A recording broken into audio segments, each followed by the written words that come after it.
তাজা মাছ কে না ভালোবাসে। ইলিশ মাছ হচ্ছে আমাদের জাতীয় মাছ, আর শিলন মাছ হচ্ছে নদীর মাছ। দুটো মাছই কিন্তু সবার খুব প্রিয়। হ্যালো এভরিওয়ান, আসসালামু আলাইকুম। আজকে নিয়ে চলে আসলাম আপনাদের সাথে দুটি রেসিপি।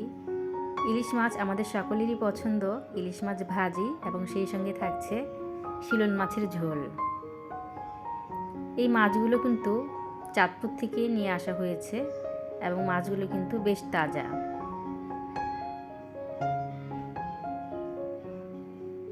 তো মাছগুলো কিন্তু আমি একটু একটু করে দেখিয়ে দিচ্ছি। মাছগুলো কিন্তু বেশ তাজা এবং এগুলোকে আমি পলিথিনে ভরে ফ্রিজে কিন্তু রেখে দিব। গ্রামের বাড়ি থেকে আমার ভাইয়ের বউ মাছগুলো একেবারে, ইলিশ মাছ তো আর কাটা যায় না, কেটে রাখলে কিন্তু এর টেস্টটা কিন্তু খুব ভালো আসে না। সেই জন্য কিন্তু ইলিশ মাছগুলো আর কেটে দেয়নি। যেহেতু ইলিশ মাছগুলো আস্তে আস্তেই কিন্তু ফ্রিজে রাখতে হয়, সেই ক্ষেত্রে কিন্তু আর কেটে দেয়নি। আর এই যে হচ্ছে শিলন মাছগুলো, এগুলো কিন্তু ভালো করে কেটে তারপর কিন্তু ধুয়ে দিয়েছে। তো আমি এখন একটি ইলিশ মাছ কেটে নিয়ে এবং শিলন মাছগুলো কিন্তু আগে থেকেই কাটা ধোয়া, তারপরে কিন্তু আরেকবার ধুতে চলে আসলাম। তো আমার মাছগুলো কিন্তু ধোয়া কমপ্লিট হয়ে গেছে। এখন আমি শিলন মাছ দিয়ে কিন্তু টমেটো দিয়ে এবং সেই সঙ্গে থাকছে পেঁয়াজ, কাঁচামরিচ, এগুলো কিন্তু ধুয়ে নিলাম।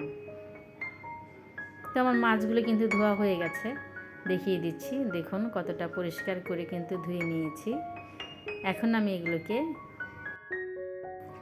ইলিশ মাছ হচ্ছে বেশ একটা ধোয়া লাগে না, তারপর কিন্তু আমি ধুতে ধুতে একেবারেই সাদা করে ফেলেছি।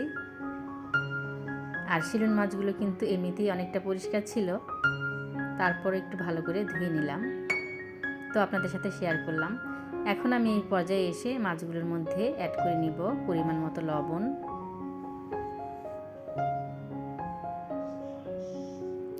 দিয়ে দিব পরিমাণ মতো 1 চামচ হলুদের গুঁড়ো,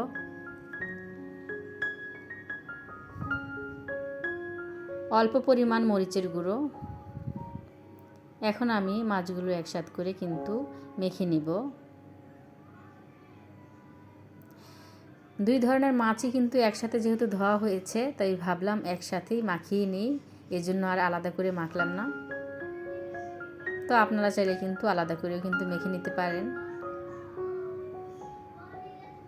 তো মাছগুলো একটু ভালো করেই কিন্তু মেখে নিচ্ছি।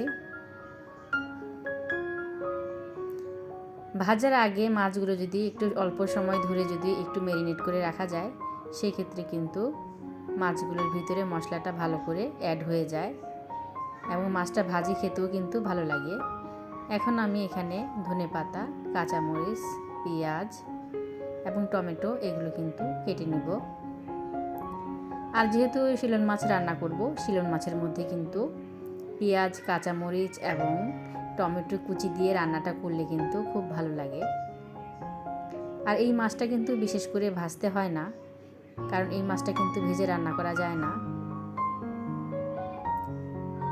চুলায় একটি প্যান বসিয়ে এর মধ্যে দিয়ে দিলাম পরিমাণ মতো সয়াবিন তেল। এখন দিয়ে দিব এখানে পরিমাণ মতো পেঁয়াজ কুচি, কাঁচামরিচ কুচি,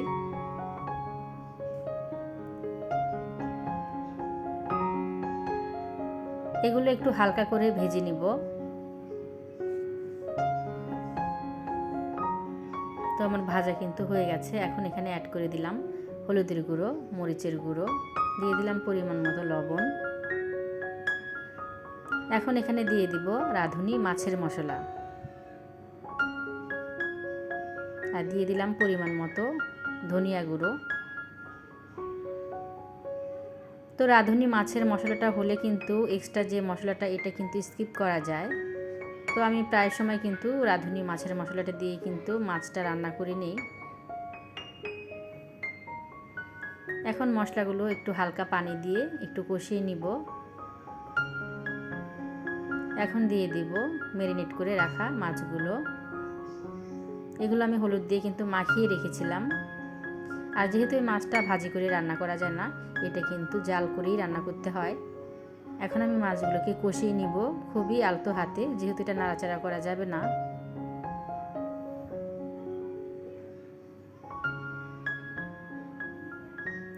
আমরা অনেকেই কিন্তু শিলন মাছ রান্না করি, এক একজন কিন্তু এক একভাবে রান্না করে থাকে।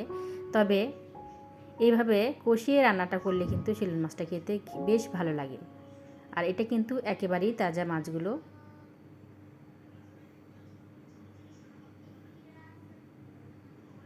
তো মাছগুলো কিন্তু আমার কষানো হয়ে গেছে। দেখুন মাছগুলো থেকে এক্সট্রা কিন্তু তেল বের হয়ে এসেছে। এই পর্যায়ে এসে আমি এখানে পরিমাণ মতো পানি দিয়ে দিব। আগে টমেটো কুচিগুলো অ্যাড করে নিলাম।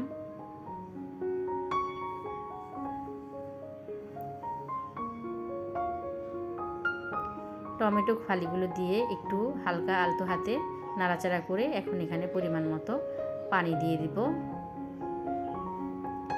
এই পর্যায়ে এসে আমি অল্প একটু পানি দিয়ে ভালো করে একটু কষিয়ে নিব।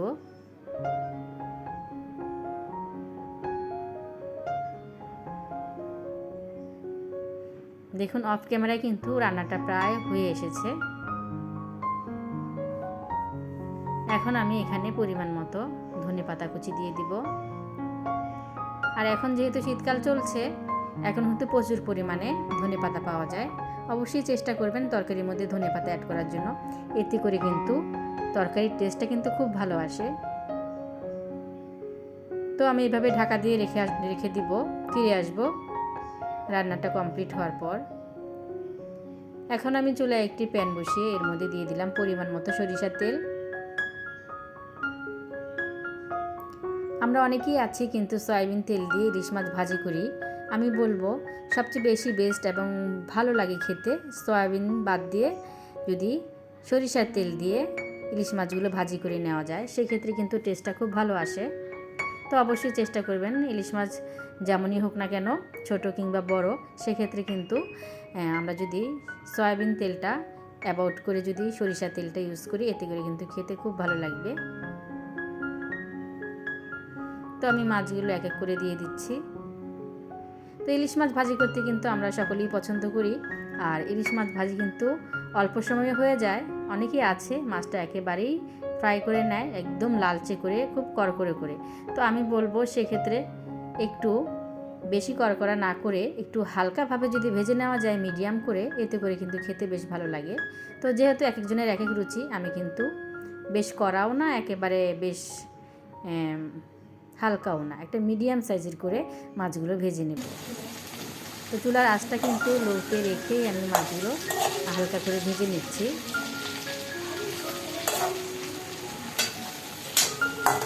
তো রেসিপি শেষ পর্যায়ে এসে ছোট্ট একটি কথা বলার ছিল। এতটা সময় জুড়ে যে সকল আপু ভাইয়েরা আমার রেসিপির সাথে আছেন, তাদেরকে অসংখ্য ধন্যবাদ।